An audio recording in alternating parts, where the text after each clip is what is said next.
This is a monologue written by Christopherdurang entitled Laughing Wild.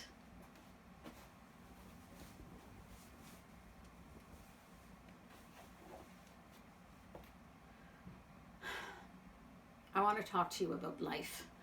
It's just too difficult to live, isn't it? And try and function.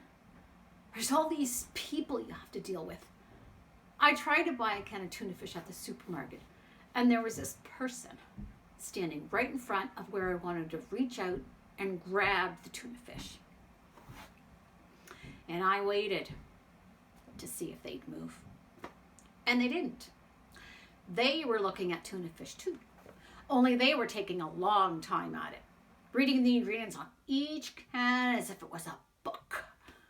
A pretty boring book, if you ask me. Nobody has. So I waited a long time, and they didn't move, and I couldn't get to the tuna fish. And I thought about asking them to move, but they seemed so stupid not to have sensed that I needed to get by them that I had this awful fear that it would do no good. No good at all. I mean, they'd probably say something like, "Well, move them or goddamn ready to, you nagging bitch."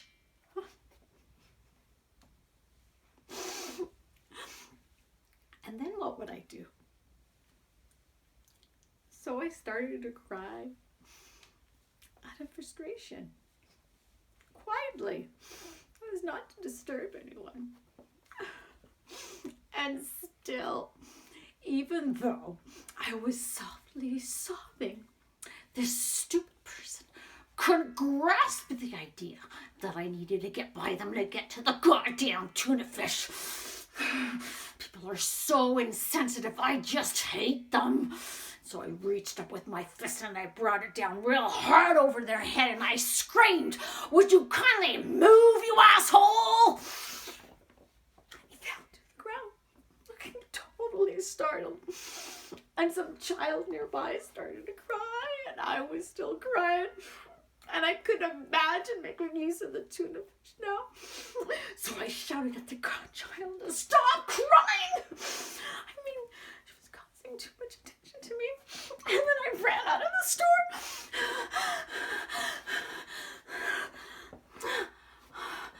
And then I thought, I'll call a taxi to the Metropolitan Museum of Art. I need culture right now. Not tuna fish.